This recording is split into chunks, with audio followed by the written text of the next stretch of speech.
नमस्कार। Grain Gumber news की खास पेशकश हफ्तावार में आपका स्वागत है। मैं हूं रुद्र अवस्थी। इस खास प्रोग्राम में हम बीते हफ्ते की उन खास खबरों की चर्चा करेंगे जिन्होंने मीडिया में अपनी जगह बनाई। इस हफ्ते हमने गणतंत्र दिवस मनाया, सिम्स में हॉस्टल के छात्रों के बीच मारपीट सुर्खियों में रही और प्रॉपर्टी टैक्स, स्मार्ट सिटी जैसे मुद्दों को लेकर शहर की राजनीति गर्म रही। इस एपिसोड में हम इन खबरों के साथ और भी सुर्खियों पर बातचीत करेंगे। चलिए प्रोग्राम का आगाज करते हैं गणतंत्र दिवस की चर्चा के साथ। हफ्ते की शुरुआत में हमने भी पूरे देश के साथ राष्ट्रीय पर्व मनाया, गणतंत्र दिवस। जगह जगह तिरंगा फहराया गया और आयोजन हुए। हमेशा की तरह मुख्य आयोजन पुलिस मैदान पर हुआ, जहां शहर के विधायक और प्रदेश सरकार के मंत्री अमर अग्रवाल ने झंडा फहराया और परेड की सलामी ली। स्कूली बच्चों ने शानदार सांस्कृतिक कार्यक्रम पेश किए और सरकारी महकमों की ओर से झांकियां निकाली गईं। इस बार 26 जनवरी की परेड में एक खास बात देखने को मिली, जब मार्च पास्ट करते हुए हथियारबंद पुलिस और सुरक्षा बल के जवानों के साथ ही कोटवारों की टुकड़ी भी सलामी मंच के सामने से गुजरी। ऐसा पहली बार हुआ है जब कोटवारों को राष्ट्रीय पर्व की परेड में हिस्सेदारी मिली। गांव देहात से आए कोटवारों ने न सिर्फ जोश और उत्साह के साथ परेड में हिस्सा लिया, बल्कि उन्होंने सांत्वना पुरस्कार भी हासिल किया। यकीनन इसे एक अच्छी पहल के रूप में देखा जा सकता है। हमारी प्रशासनिक व्यवस्था में कोटवार बुनियादी इकाई के रूप में काम करते हैं।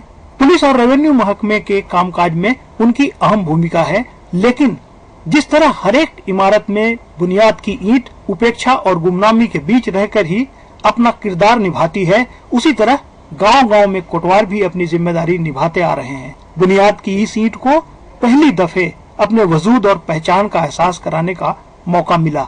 जाहिर सी बात है कि इससे उनकी हौसला अफजाई हुई है और प्रशासन की बुनियाद को मजबूत करने में अधिक जोश और उत्साह से अपना रोल निभाते रहेंगे। हफ्तावार की एक रिपोर्ट। नगर निगम के संपत्ति कर में 50% की बढ़ोतरी की जा रही है और स्मार्ट बनने वाले 20 शहरों की फहरिस्त में बिलासपुर का नाम शामिल नहीं हो सका है। इन दोनों खबरों ने शहर की सियासी फिजा में हलचल मचा दी है। कांग्रेस को फिर मुद्दे मिल गए हैं और शहर से लेकर दिल्ली तक की सत्ता पर काबिज बीजेपी से उम्मीद की जा रही है कि इन मुद्दों के साथ उठ रहे सवालों का जवाब दे। इस हफ्ते पहले यह खबर आई कि नगर निगम के संपत्ति कर में 50% की बढ़ोतरी की जा रही है। फिर एक दूसरी खबर कि देश भर में स्मार्ट सिटी बनाने के लिए जिन 20 शहरों की लिस्ट जारी हुई है, उसमें बिलासपुर का नाम शामिल नहीं है। बिलासपुर क्या, छत्तीसगढ़ के किसी भी शहर का नाम शामिल नहीं हो सका। हालांकि इन दोनों खबरों का सीधे तौर पर आपस में कोई रिश्ता नहीं है, लेकिन बिलासपुर के रहवासियों को 2 दूनी 4 के हिसाब से झटका मिला है। इस लिहाज से इन दोनों खबरों का रिश्ता जुड़ गया और एक तरफ जहां विपक्ष में बैठे कांग्रेस को फिर मुद्दा मिल गया, वहीं अच्छे दिन की आस लगाए बैठे शहर के बासिंदों को दोहरी चोट लगी। प्रॉपर्टी टैक्स में बढ़ोतरी के खिलाफ कांग्रेसियों ने पुतले फूके और शहर बंद कराया। उनकी यह मुहिम सिर्फ विरोध के लिए विरोध है या सरकार में बैठे लोग इस पर सोच विचार कर कोई राहत का फैसला करेंगे, अभी इस पर कुछ कहना जल्दबाजी ही होगी। लेकिन संपत्ति कर में यह बढ़ोतरी शहर वासियों पर एक बड़ा बोझ तो है। जिस आम आदमी को बहुत गुणा भाग और गणित समझ में नहीं आता, उसके जहन में भी यह सवाल तो उठता है कि फिलहाल नगर निगम के खजाने का किस ढंग से इस्तेमाल होता है। कछुआ रफ्तार से चलते विकास के काम और बार बार धसकते टूटते फूटते गौरव पथ को देखते देखते आम आदमी को रोजाना अपने सवाल का जवाब मिल जाता है। इस जवाब को सामने रखकर यह पूछ लेने का हक तो बनता है कि और क्या करने के लिए टैक्स बढ़ाकर रुपया चाहिए।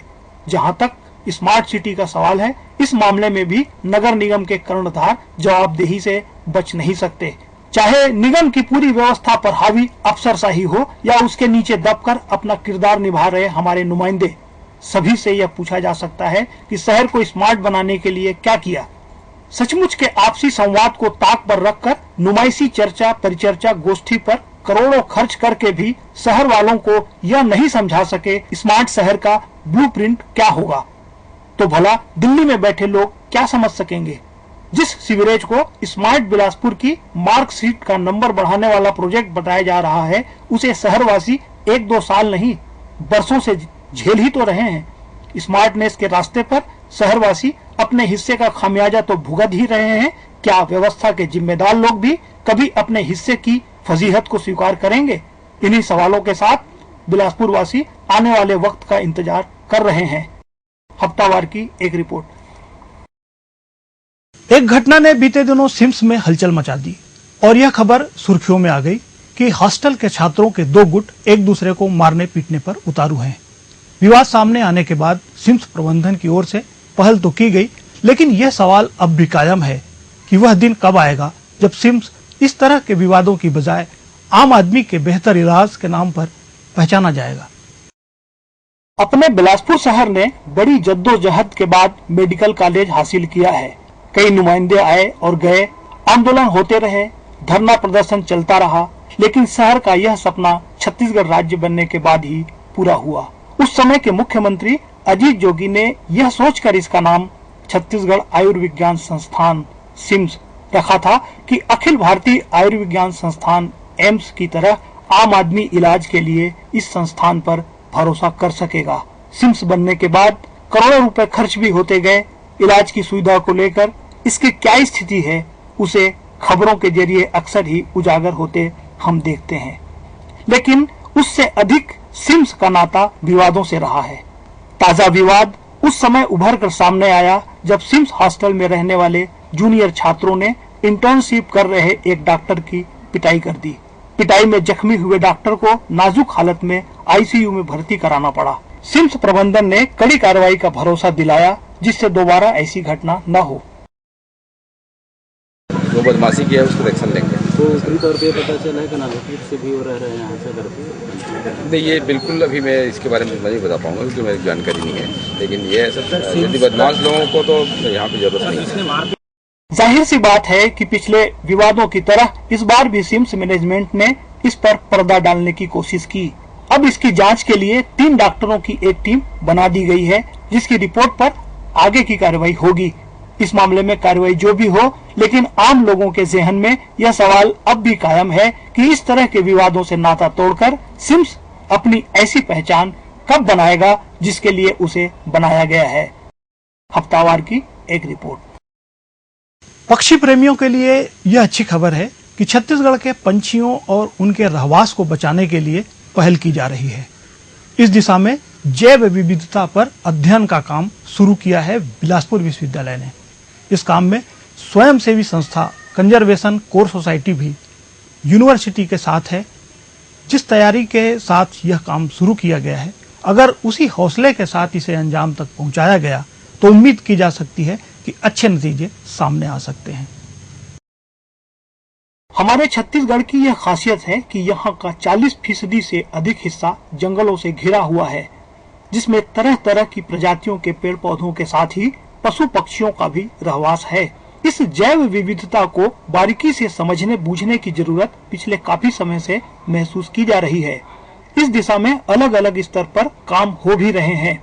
बिलासपुर यूनिवर्सिटी ने भी इस रास्ते पर कदम आगे बढ़ाया है। इस सिलसिले में स्वयंसेवी संस्था कंजर्वेशन फॉर सोसाइटी के साथ मिलकर प्रदेश के अलग अलग फॉरेस्ट एरिया में जैव विविधता पर अध्ययन का काम शुरू किया गया है। यह स्टडी खास तौर पर पक्षियों पर केंद्रित है, जिसके जरिए प्रदेश में पाए जाने वाले सभी प्रजाति के पक्षियों की फहरिस्त बनाकर उनके रहवास को लेकर लोगों में जागरूकता लाने की कोशिश की जा रही है। बिलासपुर विश्वविद्यालय और एनजीओ कंजर्वेशन कोर सोसाइटी दोनों मिलकर के पिछले 2 वर्षों से लगातार जो विकास के कार्य हो रहे हैं, उनसे किस तरह से बर्ड्स अफेक्ट हो रही हैं, कौन कौन सी हमारे यहाँ बर्ड पाई जाती हैं प्रदेश में, उन सब के ऊपर एक रिसर्च चल रही है। अभी मेनली हमारे रिसर्च का जो टॉपिक और वो कार्य है, वो ट्रांसमिशन लाइन जो पावर ग्रिड वाले ले जा रहे हैं यहाँ से अपने प्रदेश और दूसरे प्रदेश को जो सप्लाई हो रही है, उसके ऊपर कार्य किया जा रहा है। पंछी बनूं उड़ती फिरूं मस्त गगन में, आज मैं आजाद हूँ दुनिया के चमन में। पुरानी फिल्म के इस गाने को याद करें तो एहसास होता है कि खुले आकाश में आजाद पंछी की उन्मुक्त उड़ान कितने आनंद से सराबोर है। कुदरत ने जब हमें जंगल और पशु पक्षी के रूप में यह दौलत सौंपी है, तो उसकी हिफाजत का जिम्मा भी हमारे ऊपर ही है। बिलासपुर यूनिवर्सिटी की यह पहल इस रास्ते पर मील का पत्थर साबित हो सकती है। हफ्तावार की एक रिपोर्ट। अरपा नदी बिलासपुर की पहचान है। इसकी खासियत है कि बारिश के दिनों में भी इस पर कभी कभी पानी नजर आता है, लेकिन अरपा की रेतीली सतह इससे जुड़े लोगों और शहरवासियों को भी बहुत कुछ दे जाती है। इन दिनों अरपा की रेत पर लहलहा रही हरी ताजी सब्जी की खेती देखकर इसका एहसास किया जा सकता है। बिलासपुर शहर के बीचों बीच बहने वाली अरपा नदी को अंतः सलीला कहा जाता है। अंतः सलीला के मायने हैं यह नदी भीतर ही भीतर बहती है, बिल्कुल शहर के लोगों की तरह। यहाँ के लोगों का बहाव भी वैसा ही है, अपने हर हाल पर राजी, न कोई उफान और न कलकल की आवाज। भीतर भीतर बहते रहना, भीतर ही भीतर सहते रहना। अपनी अरपा और अपने शहर का मिजाज इस मायने में एक सा है। शायद यही खासियत शहर के जमीन के अंदर और यहाँ के रहवासियों के जमीर के भीतर जल का स्तर कभी कम नहीं होने देती। यह शहर भी लाखों लोगों को जिंदगी का एहसास कराता है और अरपा भी जीवनदायिनी की भूमिका में कहीं पीछे नहीं है। ऊपर पानी नहीं है ना सही, लेकिन नमी से भीगी रेतीली सतह भी लोगों की जिंदगी में हिस्सेदार है। तभी तो सेंदरी कोनी से लेकर ढेका लाल खदान दर्री घाट तक अरपा के आंचल में सब्जियों की फसल लहलहाती नजर आती है, जिसमें कई परिवार गुजर बसर करते हैं और शहर के साथ ही आसपास इलाके के लोगों को भी हरी ताजी सब्जियां मिलती हैं। दूसरी फसलों की तरह सब्जी भाजी की खेती में भी जोखिम बहुत हैं, फिर भी मेहनत का हाथ अपना हुनर दिखाते हैं। हमन एकड़ हिसाब से पटाथन 225 रुपया सालाना।